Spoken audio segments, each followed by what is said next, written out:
Telemundo.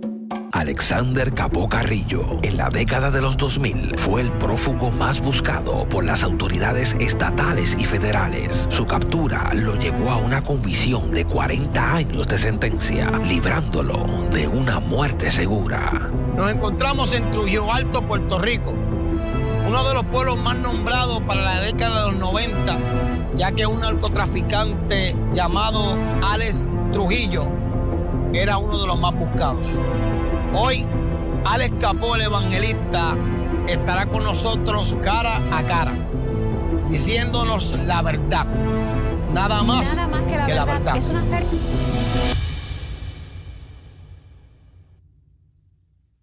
Hoy nos encontramos en otro programa más de Nada Más que la Verdad.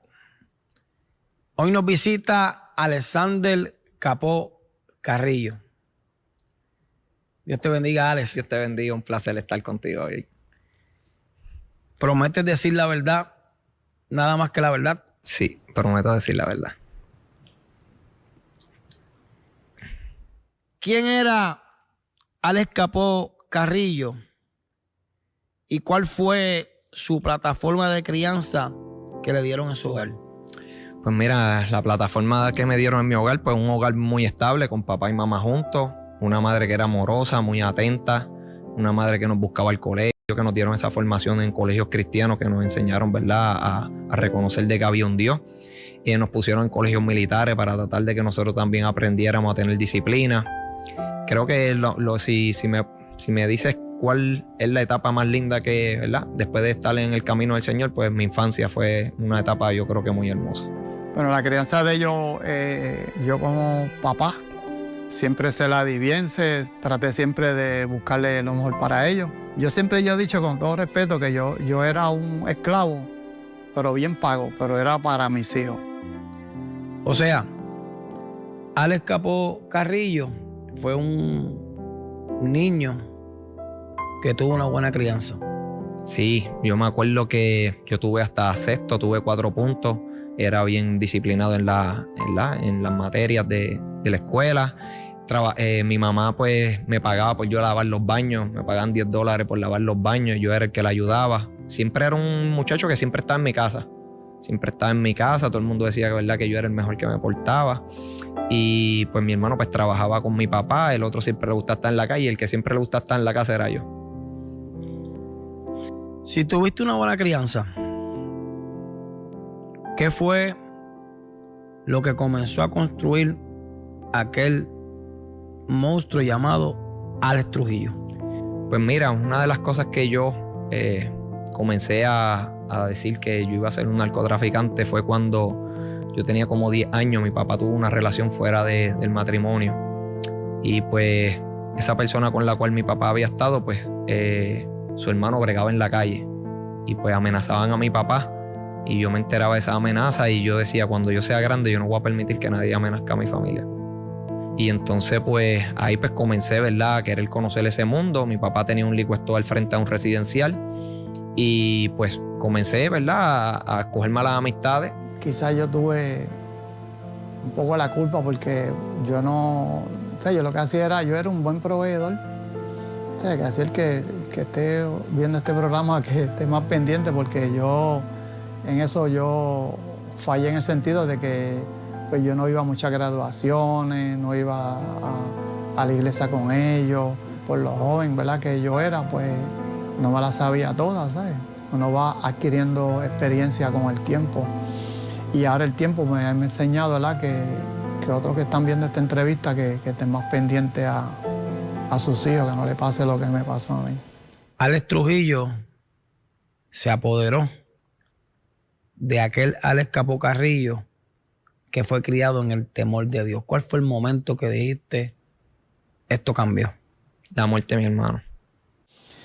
Yo no lo creía hasta que no lo vi allí en el piso. Ahí fue que todo pues se derrumbó todo ahí. Yo era loco con ese muchacho. La vergüenza que yo sentía tan grande delante de mis padres, pues buscaba como en el peligro, cómo escapar de mi sufrimiento, y pues eso fue lo que me llevó a a ver la calle ya no solamente para hacer dinero, sino pues buscar cómo vengar la muerte de mi hermano y no dejarme que nadie me quitara la vida. ¿Cuál era el temor más grande que tú tenías de la calle? El temor más grande, todos los días despertarme pensando quién será el que me va a matar, quién será el que me va a quitar la vida. Se me acercaba alguien y decía, ¿será este el que me va a matar? ¿Seré hoy que voy a morir? Me paraba en un building y decía, ya a lo mejor llamaron y dijeron que yo estaba parado aquí, déjame moverme. Todos los días era mi persecución, todos los días me levantaba con ese pensamiento, si iba a ser hoy que ese día que yo iba a morir. ¿Tú sabías cuál era el final que te iba a esperar? ¿La muerte o la prisión? Si tú sabías eso, como lo saben todos los que nos están viendo en este programa, que están en la calle, que están en el bajo mundo, si tú lo sabías, ¿por qué se te hacía tan difícil escapar de esa mentira en la que Satanás te había introducido? Porque una situación te va llevando a la otra. Primero entré al mundo del narcotráfico pensando que iba a ser dinero para tener todas las cosas que yo quería. Después la muerte de mi hermano, pues cambié el panorama. Ahora pues tengo que estar involucrado, ¿verdad?, en guerra y en problemas. Y cuando vienes a ver, una cosa te va llevando a la otra y tú piensas que tú no puedes salir de ese mundo porque pues ya te están buscando para quitarte la vida. Desde la edad de los 15 años me tuve que ir a vivir en casa de mis padres porque ya estaban rondando para quitarme la vida. Recuerdo escuchar una vez una parte de tu testimonio decir que le habían dado una orden a la policía para que te mataran, que era muy peligroso. Yo estaba a cargo del grupo número 1 del Task Force de Fugitivos del Servicio de Alguaciles Federales y ahí comenzamos entonces la búsqueda de estos fugitivos y de Alex. Obviamente Alex fue el último que logramos arrestar, toda vez que era muy elusivo y contaba con múltiples recursos para poder evadir el arresto nuestro. ¿Cuándo fue que entró Dios en la escena? ¿Qué fue lo que Dios hizo para entrar en la escena de Alex Trujillo, el hombre más buscado por las autoridades en Puerto Rico? Pues lo que me llevó a tener una fe en Dios fue que cada vez que mi vida estaba a punto de perder la vida, porque yo en el peligro buscaba cómo escapar de mi sufrimiento, muchas veces deseaba morir, pero cuando la muerte llegaba a mi vida, que estaba cerca, que yo veía la muerte ahí cuando me tiroteaban, cuando una vez estaba en una discoteca y por poco me quitan la vida, ahí yo clamaba a Dios y veía que Dios me libraba. ¿Sabes? Veía como Dios me salvaba. Una vez me tirotearon más de 15 personas yo estando dentro de un carro y a ninguno de los 3 que estábamos dentro del carro pues murió, ninguno le dieron un impacto de bala y yo clamaba a ese Dios que me habían hablado en los colegios. Señor, por favor, dame una nueva oportunidad porque verdaderamente pues no quería morir cuando la muerte se acercaba y veía que pues que Dios me libraba, que Dios me guardaba. Me acuerdo que pues cuando yo entraba dentro de los residenciales pues me tenía que tirar con otras personas ahí cuando entraba de los residenciales y vi una vez un amigo mío, ¿verdad?, que estaba conmigo, le dieron un tiro en la cabeza, le entró por aquí y le salió. Él quedó vivo, pero yo veía que Dios siempre me protegía y me guardaba, porque siempre como que sabía que el único que me podía librar era Él. Y yo le clamaba, Señor, por favor, guárdame, protégeme. Y yo veía que lo hacía y eso me fue llevando a tener una fe en Él, pero lo que me llevó a mí a clamarle a Dios, a querer buscar que Dios cambiara mi corazón, porque solamente le pedía que me guardara, pero lo que me llevó a pedirle a Dios que me cambiara mi corazón fue cuando dejé de sentir amor por todo el mundo, cuando mis sentimientos se enfriaron, que me sentía como muerto por dentro. Ese sentimiento de sentirme que no sentí el amor hacia nada ni hacia nadie, le dije a Dios, Señor, ayúdame a ser igual que antes cuando era niño, ¿sabes? Como tener una limpia conciencia. Todos los días tenía una guerra interior tratando de autojustificar el pecado que había cometido. Y desde que le dije eso a Dios, ahí pusieron 100 agentes a buscarme. Me trancó en un apartamento 6 meses sin teléfono, sin carro, porque sabía que me iba a desesperar y me iba a montar y me iba a ir. Y ahí Dios comenzó a tratar conmigo bien fuerte, porque pues no solamente dependía de Dios para que me librara de la muerte, sino que tenía que depender de Dios para poder dormir, porque veía una escena de mi pecado cada vez que dormí y pensaba que me iba a volverme loco. Me levantaba angustiado, turbado, y comencé a poner música cristiana. Mandé a buscar una Biblia y la Biblia me daba, cuando la leía me daba pan, que no entendía nada de lo que leía. Pero Dios me llevó a esa dependencia, me llevó a esa dependencia en medio de ese desierto donde yo estaba solo, donde los amigos míos iban una vez una vez al mes a llevarme compras, y esa soledad me carcomía también, y cuando ellos llegaban yo les decía, acho, necesito que se queden 15 minutos hablando conmigo porque necesito hablar con alguien, porque todos los días estaba solo.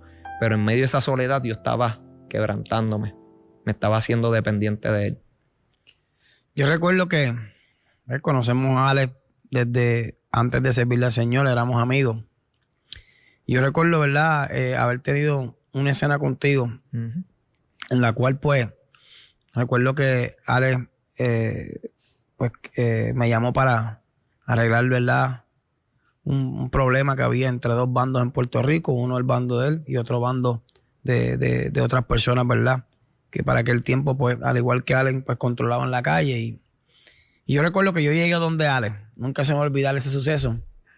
Y recuerdo que cuando llegué donde Alex, recuerdo que cuando entré a un cuarto donde no había nadie, solamente él y yo, en el cual pues íbamos a ver cómo íbamos a hacer para arreglar ese problema, donde la realidad que era un problema muy fuerte. Pero yo recuerdo que cuando yo entré al cuarto, eso siempre me impactó. Se lo dije a Alex después de convertido. Ese día, cuando entré a aquel cuarto, no me atreví a decírselo. Había una Biblia en la cama. Y yo siempre, ¿verdad? Pues le digo a la gente que cuando yo comencé a hablar con aquel Alex que estaba en el cuarto, no fue el mismo Alex que hablaba conmigo por teléfono. Aquel Alex que estaba en el cuarto, yo sentía que me quería decir algo. Pero yo sentía que lo que ese Alex me quería decir era lo mismo que yo quería decirle a muchas personas, pero no me atrevía.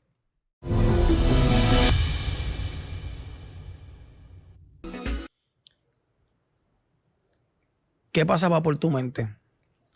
En ese momento, para el hombre más buscado de Puerto Rico, el hombre que controlaba varios residenciales, tenía una Biblia allí abierta. ¿Qué estaba pasando por tu mente? ¿Tú querías gritar algo que no te atrevías? Pues sí, yo me acuerdo cuando ese día, ¿verdad?, que tú fuiste, ¿verdad?, para allá para llevarme al otro residencial, ¿verdad?, para arreglar una guerra que había, ¿verdad?, con muchas personas. Yo me acuerdo que Dios estaba trabajando conmigo, yo estaba cansado ya de la maldad, estaba cansado ¿verdad?, del pecado que uno comete. Y ese cansancio, yo me acuerdo que fue lo que me motivó a dejarte saber a ti, mira, habla con los amigos tuyos para arreglar, porque verdaderamente yo estaba cansado. Había un cansancio bien grande en mi vida y yo no quería ya como seguir, ¿verdad? Seguir guerreando, seguir peleando por cosas que yo sabía que eran vanas. Y eso fue lo que me llevó. Estar leyendo la Biblia me llevó como que tú necesitas reconciliarte, ¿verdad?, con todos esos que tú tienes problemas, buscar la paz. Porque pues antes yo no buscaba la paz, pero yo estaba leyendo la Biblia y algo me decía, busca la paz, busca la paz. Y entonces pues te llamé a ti. Yo me acuerdo, ¿verdad?, que tú pues hablaste y tú me transmitiste una confianza muy grande, porque tú me dijiste, no, voy a hablar con fulano porque yo sé que ese a lo mejor pues va a querer, ¿verdad?, que haya una paz. Y esas palabras tuyas me dieron mucha confianza, y el que tú fueras a buscarme para llevarme allá, pues eso también me daba paz, porque yo sabía, ¿verdad?, que uno no puede confiar porque no todo el mundo tiene palabras. Pero como tú estabas de por medio, pues eso a mí me tranquilizaba y me daba la confianza de que sí, que se podía hacer la paz. Y por eso fui contigo para ese lugar. Y pues gracias a Dios, ¿verdad? Pues yo la había orado a Dios, yo había puesto mi cara en el piso y le dije, Señor, por favor, ayúdame para que haya paz, porque ya yo no quería seguir ya ese mundo. O sea, quiere decir que el hombre más buscado, el hombre que tenía varios caseríos, tenía diferentes guerras, antes de ir a arreglar esa guerra, oró a Dios. Sí, por eso estaba leyendo la Biblia. Estaba leyendo la Biblia y orándole a Dios para que Dios produjera, ¿verdad?, esa paz que había. Yo no mostraba eso. Yo les decía, bueno, pues si ustedes no quieren guerrear, si ustedes no quieren hacer la paz, pues vamos a guerrear. Pero realmente dentro de mi interior, yo no quería guerrear. Yo estaba cansado ya. Mira, yo sé que hay mucha gente que va a estar viendo esta entrevista que están pasando por lo que tú estás pasando. Están cansados. Están cansados de lo mismo. Se metieron en un embudo que el mundo dice que no se puede salir. Eso pensaba. Que el mundo dice que en ese embudo te sacan arrestado o te sacan muerto. ¿Cómo tú pudiste vencer para salir de ese embudo y acercarte a Jesús? Pues mira, una de las cosas que yo digo, wow, tan fácil que fue cuando confesé a Jesucristo hace 16 años atrás, confesé a Jesucristo. Yo llevaba una guerra interior todos los días. Todos los días yo tenía que corromper mi conciencia, ¿verdad? Autojustificando mi pecado. Tenía que cauterizar esa conciencia, hacerla, ¿verdad?, insensible a la voz de Dios. Y el día que yo confesé a Jesucristo como Señor y Salvador, recibí una paz que, ¿verdad?, que todos sabemos que es una paz que sobrepasa todo entendimiento, que esas cargas, que esa conciencia que te acusa se silencia dentro de ti. Y yo dije, wow, tan difícil que, ¿verdad?, que a mí se me hacía buscar la paz, y la paz estaba tan accesible, tan fácil, ¿verdad?, de yo poder tener esa paz, un gozo que sentí de haberme reconciliado con Dios, un gozo que nunca el dinero me dio. Yo me acuerdo que cuando estaba prófugo, yo pensé que me estaba volviendo loco, porque una vez me fueron a llevar $40,000, ¿verdad?, para que yo los contara, entregármelos. Y el amigo mío me decía, cuéntalos. Y cuando yo los toqué me daba asco, pero un asco que yo no los podía ni tocar. Y yo le dije, no, cuéntalos tú. Me dijo, no, pero ya yo los conté, cuéntalos tú. Y mandó a buscar a un evangelista y le cuento que me está pasando, ¿verdad?, que me estaba dando asco el dinero, que tengo que dormir con música cristiana, que tengo que leer la Biblia para poder tener paz, que yo pienso que me estoy volviendo loco, porque para mí no era normal aborrecer el dinero, que me diera asco. Y el evangelista me dijo, tú tienes que entregarle tu vida al Señor, Dios te está llamando. Y en la cárcel, pues un pastor me fue a ir a ver todos los martes, y a veces yo lo dejaba esperando 1 hora y todo. Cuando me iba a ver, lo dejaba esperando. Pues mira, muchachos, yo llegaba allí más o menos a las 7 de la mañana. Generalmente eran los martes que yo lo visitaba. Entonces, muchas veces cuando yo llegaba, tenía que esperar como 1 hora a que él bajara. Y entonces yo empecé a pensar que eran los guardias, ¿verdad? Pues como siempre pensamos que cuando se trata del evangelio, pues nos ponen todos los tropiezos posibles. Pues yo creía que los guardias no lo bajaban a tiempo. ¿Y tú sabes qué pasó? Que después que salió, me dijo que él me dejaba esperando. Y a la 5ª vez que me fue a ver, pues, estaba cansado. Me sentía como si fuera a tirar 2 suspiros y a perecer. Así me sentía. Y ese día, pues, él me dice, ¿tú quieres recibir a Jesucristo como Señor y Salvador? Y le dije que sí, a pesar de que todavía yo tenía un celular ilegal, a pesar de que todavía recibía dinero en narcotráfico. Decidí de entregarle mi vida a Dios. Y le entregué mi vida, y el Espíritu Santo, cosas que yo para mí serían imposibles desprenderme de ella, cuando el Espíritu Santo vino a morar en mi corazón, me comenzó a convictar. Y ahí vendí mi celular, me alejé de mis amigos que estaban en la calle en narcotráfico, los amigos míos que estaban en la cárcel conmigo, cuando me hablaban de los problemas, de las guerras de la calle. El Espíritu Santo se contristaba dentro de mí, me sentía mal, ya no quería escuchar esas cosas. Pedí que me cambiaran de unidad para no estar cerca de ellos, porque cada vez que ellos me hablaban esas cosas, como que el Espíritu Santo se contristaba, y yo no quería perder esa paz que Dios me había dado. Y así fue la transformación mía, ¿verdad?, dentro de la cárcel.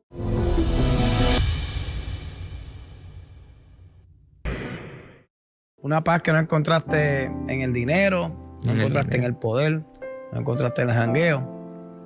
Una paz que solamente la da Jesús. Recuerdo que alguien me preguntó un día y me dijo, Héctor, pero ¿y si yo te digo que yo soy feliz sin tener a Cristo? Yo le dije, pues fíjate, Jesús dijo, mi paz os dejo, mi paz os doy, la paz que yo doy no es como el mundo la da. O sea, Jesús nunca dijo que en el mundo no había paz. Él dijo que la paz de él era diferente. La felicidad, seguro que en el mundo puede haber una felicidad ficticia y momentánea, pero la felicidad que da Jesús, esa nadie la puede comparar. No es que tú puedes tener una alegría, ¿verdad?, de momento, momentánea, pero hay una miseria que hay en el corazón. ¿Y cuál es esa miseria? El pecado, porque esa miseria está ahí. Mientras hay pecado en el corazón del hombre, hay una miseria. Tú te sientes miserable verdaderamente dentro de tu interior, por más que tú trates de reflejar una alegría o un gozo. Yo me acuerdo cuando iban a hacer los paris, que ustedes iban y todo, uno muestra una alegría, pero por dentro de su interior uno está viviendo un infierno. La Biblia dice en Job 33, versículo 14, de una o dos maneras Dios le habla al hombre, pero el hombre no entiende que Dios quiere librar su alma del sepulcro y su vida de la espada. Hay gente que no conoce cómo trabaja Dios, y algunas veces quieren señalar a Dios de injusto, pero Dios no es injusto.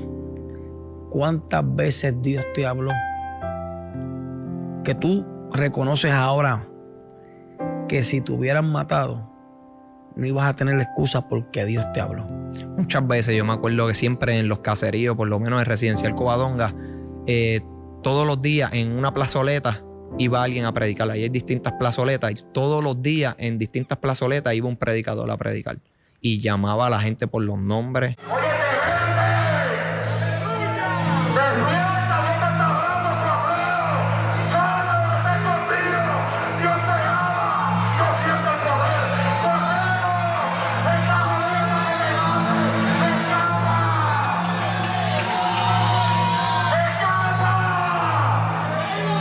Muchos amigos míos, yo los vi que los llamaron por los nombres, se iban por detrás de los edificios tratando de esconderse de Dios, y ahí era cuando más los llamaban por los nombres.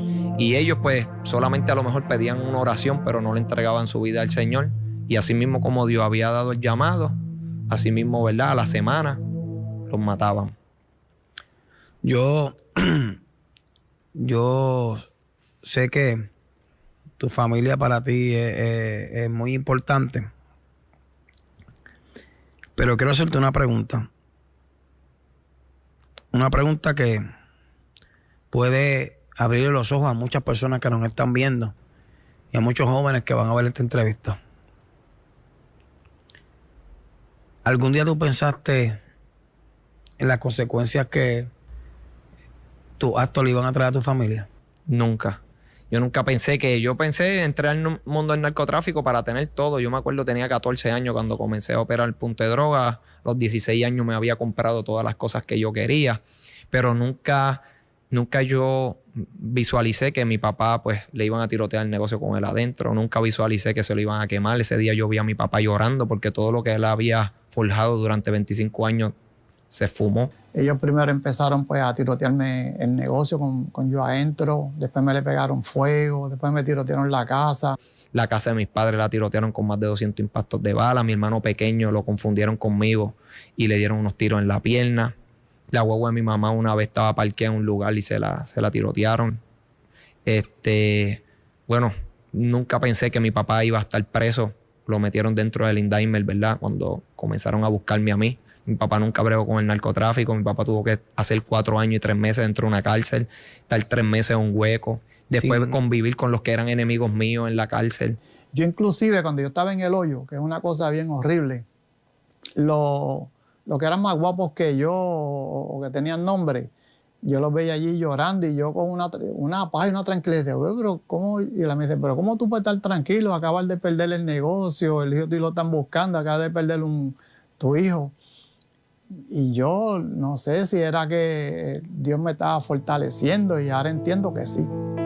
Si yo te pregunto hoy,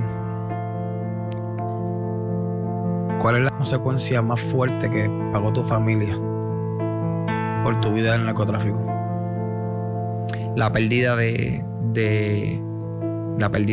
mi hermano. Eso fue, ¿verdad?, algo que desintegró la familia. Mis padres se dejaron, mi mamá le echaba la culpa a mi papá, diciendo que mi papá no fue fuerte conmigo, por eso yo salí así. Y todo eso, después de la muerte de mi hermano, todo eso fue esa cadena de consecuencias, de maldiciones, de destrucción. ¿Quién es Urías?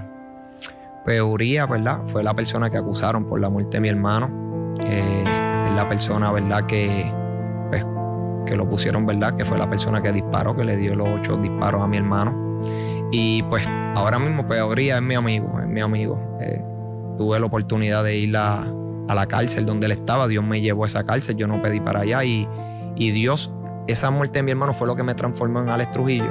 Pero esa muerte de mi hermano, que Dios, ¿verdad?, que no era la voluntad de Dios, pero que Dios lo permitió, fue la que me hizo entender a mí el poder que tiene el evangelio para transformar el corazón. Porque cuando yo vi a esa persona que le quitó la vida a mi hermano, yo no sentí rencor, yo no sentí el odio, yo no sentí el sed de venganza como yo había sentido muchas veces antes. Y ahora yo no sentí nada de eso. Eso fue lo que a mí me convictó de que el poder del evangelio es verdadero, que transforma el corazón y que donde había odio, Dios puso paz, donde había rencor, Dios puso amor. Verdaderamente eso. Por eso cada vez que yo predico el evangelio, yo lo predico con la convicción. ¿Por qué? Porque Dios me lo hizo vivir. Tú sabes lo que tú amar a esa persona, el tú convivir con ella 3 meses, el tú en ningún momento pasarte por tu mente hacerle algún daño o una sed de venganza. Verdaderamente tú conviví con él 2 semanas en el mismo cuarto. Nunca se me pasó por las noches hacerle algún daño. Era algo sobrenatural, como una sanidad que Dios produjo en mi corazón, que verdaderamente eso es lo que a mí me convicta de que el Evangelio de Dios tiene el poder para transformar el corazón, para sanar y para libertar.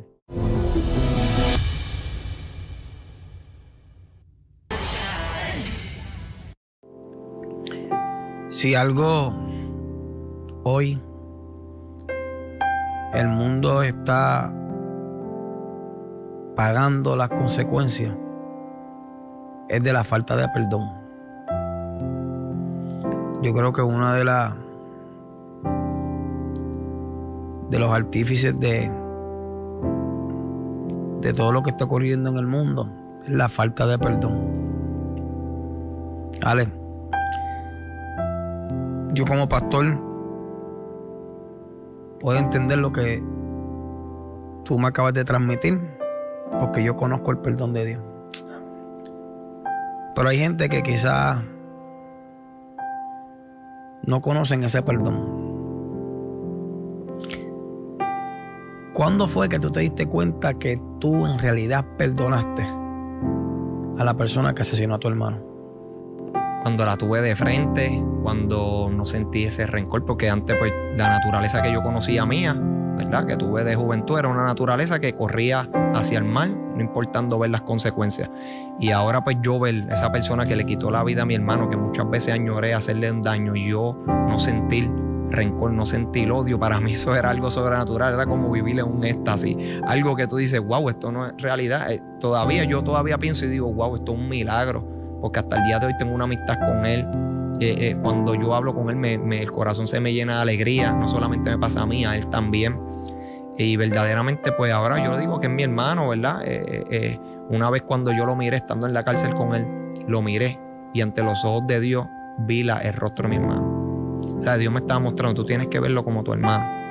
Y verdaderamente, pues fue algo sobrenatural, de verdad. Es algo que me deja saber, ¿verdad?, la obra que hace el Espíritu Santo en el corazón del hombre.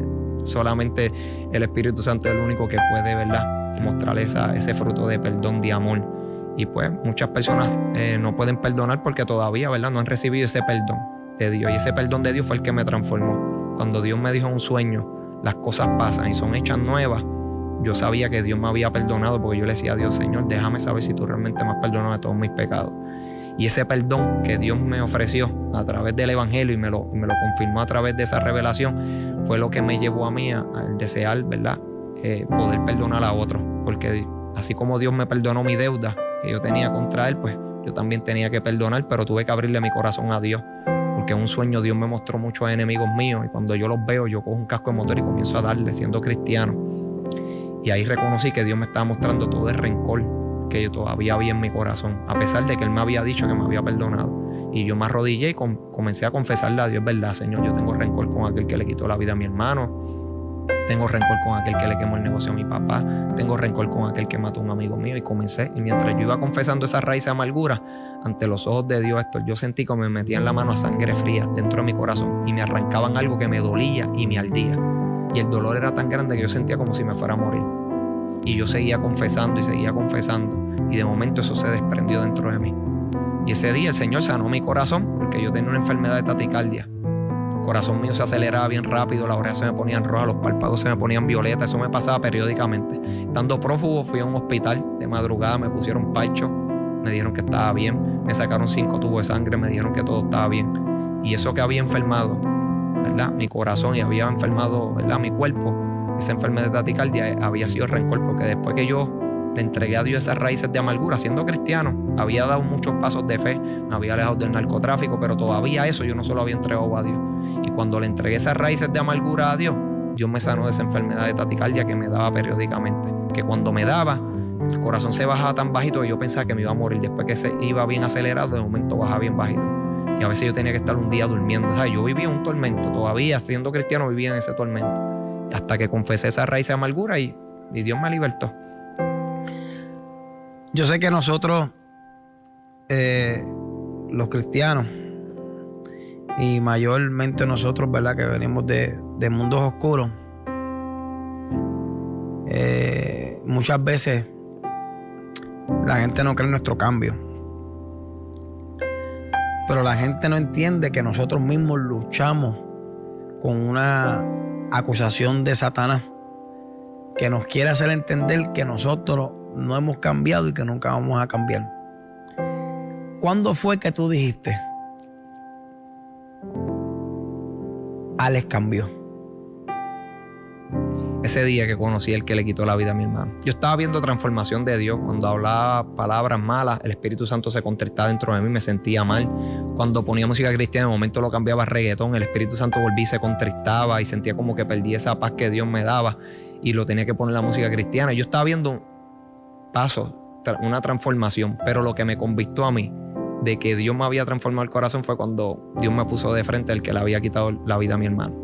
Y hace como 7 días, esa persona que le mandó a quemar el negocio a mi papá, que mandó a tirotear la casa de mis padres, todo eso, hace 7 días pude hablar con él. Ya 19 años sin hablar con esa persona.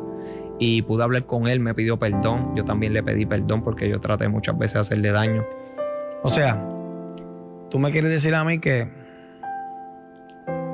la falta de perdón es un enemigo silencioso que destruye familia, que destruye matrimonio y que destruye el ser humano. Sí. Yo he visto muchas personas que me dicen, mira, yo llevo 14 años en los caminos de Dios, pero yo no puedo perdonar al que le quitó la vida a mi hermano. ¿Sabes? Es una lucha.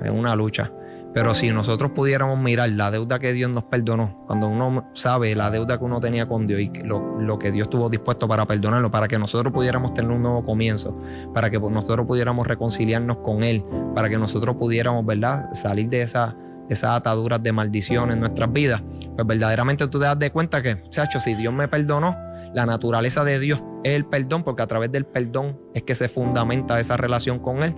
Pues verdaderamente pues hay que pedir perdón y reconciliarse. Yo me tuve que, en la cárcel cuando yo tenía que, Dios me decía, tienes que pedirle perdón a tu enemigo. Y yo, Dios mío, ¿pero por qué? Y yo te pedí perdón a ti y tenía que ir ahí, delante, ¿verdad? En la cárcel, que tú sabes que hay mucho orgullo. Y yo, mira, yo te quiero pedir perdón por las cosas del pasado, perdóname, reconocer mis errores, yo estuve mal por esto y por esto, te pido perdón.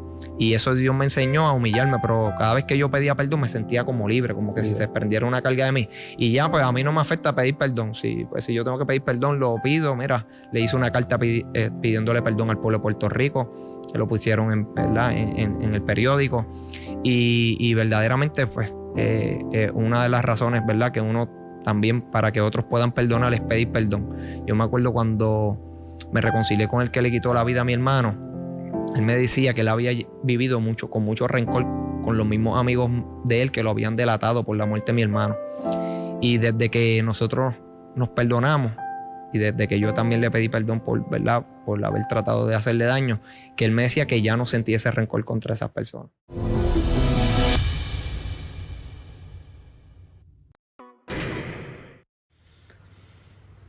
Ya estamos en la terminación, ¿verdad?, de este programa de Nada Más que la Verdad.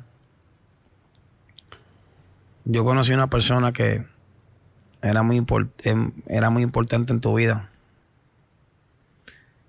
Y que yo sé que a ti te hubiera encantado que esa persona te hubiera visto predicar y que hubiera visto lo que Dios ha hecho de aquel monstruo llamado Alex Trujillo. Hoy un evangelista de Dios. Esa persona era la más que creía en ti. Amén. Esa persona es tu mamá. Yo sé que ella partió con el Señor ya. Pero si ella estuviera en esa cámara viéndote, ¿qué tú le dirías a tu mamá hoy? Pues le diría a mi mamá que, primeramente, ¿verdad?, como le dije una vez, que me perdonara por todo el sufrimiento ¿verdad?, que yo le hice pasar. Que me hubiese gustado, ¿verdad?, que ella viera todas las cosas que Dios me ha entregado, que me entregó, ¿verdad?, una libertad aquí en Puerto Rico, que yo pueda andar, ¿verdad?, predicando la palabra de Dios, que ella pueda ver, ¿verdad?, cómo Dios me está usando para llevar a otros jóvenes a los pies del Señor y no tengan que vivir todas las consecuencias que yo viví. Le diría a mi mamá que la amo, que me gustaría seguir honrándola como Dios me enseñó a honrarla, que perdí mucho tiempo no honrándola ni valorando el amor que ella me brindó. Y que la amo, que cuando yo sabía que la iba a perder, le dije a mi mamá que yo no estaba capacitado para vivir sin ella, porque pues ella era la que siempre me apoyaba. aún en mis momentos más difíciles, ella siempre estuvo ahí. Me acuerdo que una vez, estando prófugo, yo me sentía cansado y no me podía desahogar con mis amigos. Y mi mamá, pues fui allá y yo le dije, mami, me siento cansado, y comencé a llorar. Y ella me dijo, acuéstate aquí. Y me acosté boca abajo y me puso música cristiana.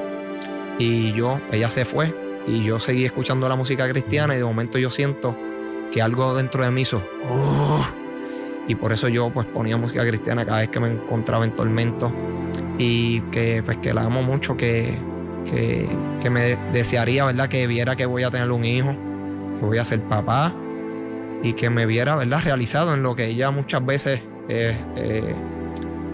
trató de formar en mí, ¿verdad?, ese hombre, pero que Dios lo hizo y que gracias a Dios pues puedo ser un hombre, ¿verdad?, que es de provecho a la sociedad. Y que un día la volveremos a ver. Amén. Y que tengo la esperanza ¿verdad? Tengo la esperanza de que ella partió con el Señor. Tú fuiste allá a predicarle la palabra de Dios. Minutos antes de que ella apareciera, yo estaba allí. Y yo le cogí la mano y ella siempre decía eso: cuida lo que él le va a hacer al Señor. Y yo sé que, ¿verdad?, la voy a poder ver. Por eso es la mayor esperanza, que sabemos, ¿verdad?, que va a haber una resurrección, tanto de los que están muertos y de los que estamos vivos, que vamos a estar en la presencia del Señor, y esa promesa de resurrección es la que nos hace poner la mirada siempre en esa meta. Bueno, el más buscado, muchas guerras, un pueblo de Puerto Rico que en un momento estuvo en tensión. Me acuerdo que para la área donde estaban esas guerras, por ahí no se podía pasar. ¿Qué tienes que decirle al pueblo de Puerto Rico? Al pueblo de Puerto Rico, que gracias, primeramente pues ya yo le pedí perdón al pueblo de Puerto Rico, pero le pido perdón nuevamente, que gracias porque me han recibido de una manera que yo digo, wow, el pueblo me está dando un amor que yo no sembré. Hay personas que me dicen, yo te amo como si te conociera de mucho tiempo, y Dios me ha entregado mucho amor. Cuando Dios dijo que me iba a hacer todas las cosas nuevas, verdaderamente cada vez que veo que el pueblo de Puerto Rico me da ese amor, verdaderamente digo, wow, Señor, tú hiciste todas las cosas nuevas. Una persona me dijo, Héctor, yo quiero que tú me digas que el evangelio sirve sin mencionarme un versículo. Repito, Héctor, yo quiero que tú me digas a mí que el evangelio sirve sin mencionarme ningún versículo. Una de estas personas que su creencia es que la Biblia la escribieron los hombres, y yo le dije, pues está bien, yo te voy a mostrar que el evangelio sirve sin decirte ningún versículo. Le dije, ¿cuántos jóvenes de los más de 300 jóvenes que matan al año en Puerto Rico los mataron saliendo de la iglesia? Me dijo, ninguno. ¿Cuántos jóvenes los mataron saliendo de una vigilia? Ninguno. ¿Cuántos tiroteos hubo dentro de una iglesia entre un joven con otro joven? Ninguno. Le dije, bueno, quiere decir entonces que los jóvenes que están en el evangelio no corren riesgo de que los maten. Pues entonces el evangelio sirve. Ahora hay gente que son ateos. Hay gente que piensa que nos estamos volviendo locos y que nos lavaron el cerebro. Yo tengo una pregunta. Yo quiero que tú se la contestes a todos aquellos que piensan que esto es una emoción, a los que están esperando que todavía tú vuelvas para atrás, que yo vuelva para atrás. El evangelio es real. Verdaderamente es real. Algo que todas las promesas que Dios me ha dicho en sueños y que estaban escritas en su palabra, yo las he visto todas realizarse en mi vida. No ha faltado ni una. No ha faltado ni una de las promesas que Dios me ha dicho. Todo Dios lo ha hecho posible. Verdaderamente aquel que piensa, ¿verdad?, que Dios, la Biblia es escrita por hombre, pues yo sí tengo referencias, ¿verdad? Primeramente, que la creación es un testimonio, que nos da testimonio del poder, de la deidad de Dios, y que a través de la creación Dios le está diciendo al hombre, yo existo. Segundo, que antes se pensaba que la tierra era cuadrada, y ya Dios lo había revelado por medio del profeta Isaías, diciendo que Dios sostiene la tierra sobre la nada, que ahora es que lo saben a través de los, ¿verdad?, de los telescopios y de, ¿verdad?, de los científicos, y Dios lo había dicho que la tierra sostenía sobre la nada y había dicho que la tierra es redonda. Jonás, que dicen que eso es como una historia de un pez que lo tragó, dice que Dios lo hizo descender a los profundos de los montes, y los científicos ahora mismo, basado en la tecnología que hay, dicen que las montañas más grandes están debajo del mar. Uno de los versículos que más me impacta aparece en Job 38, versículo 8, donde dice la Biblia que Dios le pone término a las olas del mar. O sea, cada vez que vamos a la playa y vemos que las olas llegan hasta ahí, Ese es el mandato de Dios. ese es el mandato de Dios. Y de ahí no pueden salir. Solamente me resta decirle gracias por haber sintonizado un programa más de nada más que la verdad. Porque la verdad de Jesucristo es la que hace al hombre libre. Dios los bendiga.